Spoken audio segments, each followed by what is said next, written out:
So what's going on, guys? Will Blending. So those of you who've been following me for a while, you know, in the past, I've talked about doing a car rental business without Toro or hire car. It is actually very possible.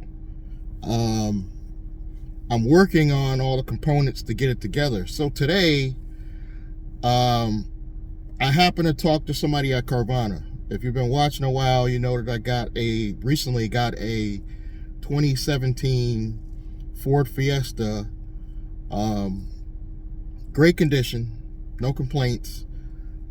I got it through Carvana. But recently, today, I was on the phone with a rep from Carvana, and he said it's possible, and they have the capabilities of selling you a car in the name of your business, directly in the name of your business, meaning that all you would have to do is personally guarantee it. They would put the loan in the name of your business, but there's some tips that I think, just from my conversation, that have to be talked about.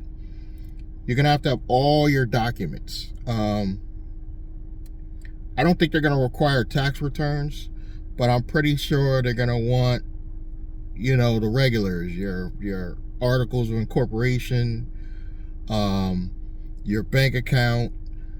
Carvana is very big on allowing them to automatically take the payments from your bank account. So I believe if you guarantee the loan and you allow them to take the payments automatically each month from your business bank account, they will allow you to have a loan under your name of your business where it only shows up on your business credit, but you are guaranteeing the loan, obviously, if you default. But it is doable. And here I am putting all the inner workings of this car rental business that I've been thinking about doing since last year that might actually be able to happen. Now, am I taking a big risk without doing it with Toro or hire car? I don't think the risk is any greater than if I do it on my own, but there is going to be extra added costs on my part, meaning that I'm going to have to get commercial insurance. That will probably be the whole biggest expense in this whole equation. But if I can get someone to pay me $150 a week, probably more. I could probably easily get somebody to pay me $300 a week to have access to my car. That should be able to cover everything as far as the commercial insurance, wear and tear on the car. So that's the figure I got in my head. I'm thinking $300, $350. I only do agreements with people directly without, you know, Toro hire car. I would have contract agreements, obviously, and I would have commercial insurance, obviously. But I think if I'm getting about, let's do a daily. Let's just say I was going to do daily. Let's just say I was going to do $100 straight a day. If I do $100 straight a day without cutting in the middleman like Toro and hire car, because I'm getting the whole $100 a day, I would be able to cover all my expenses, even commercial insurance, I believe. Just, you know, quick math. And I would do it for long-term renters. I would not do this for people that just want to rent it for a day. But I would charge them $100 a day, most likely gig economy, Uber and Lyft drivers.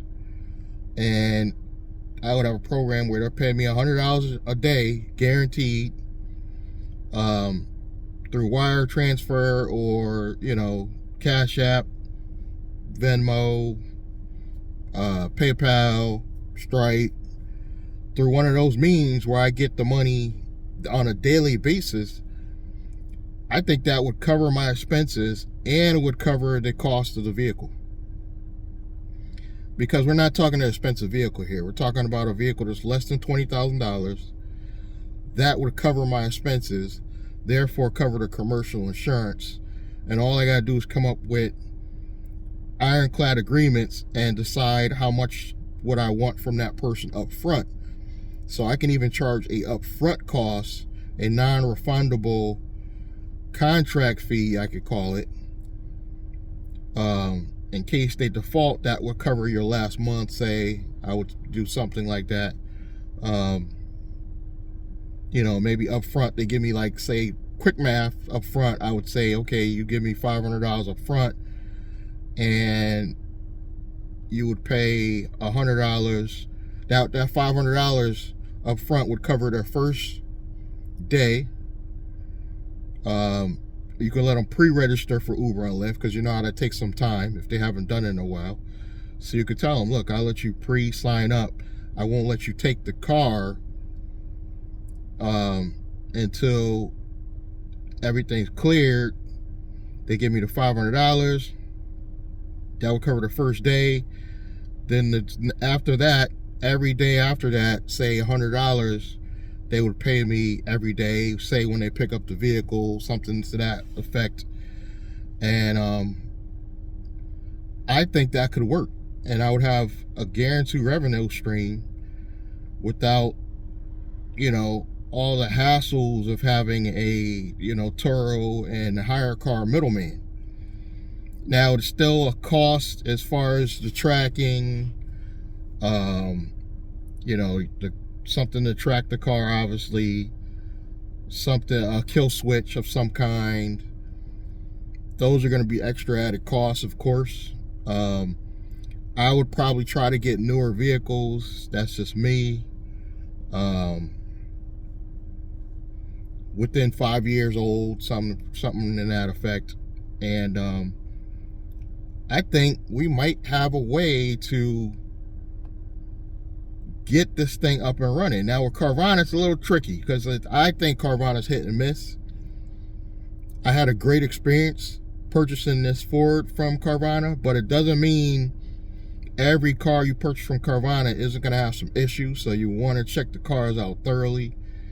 And you're not always going to be able to get the model, say a model or make that you particularly want all your cars to be. Let's say you wanted all Toyotas.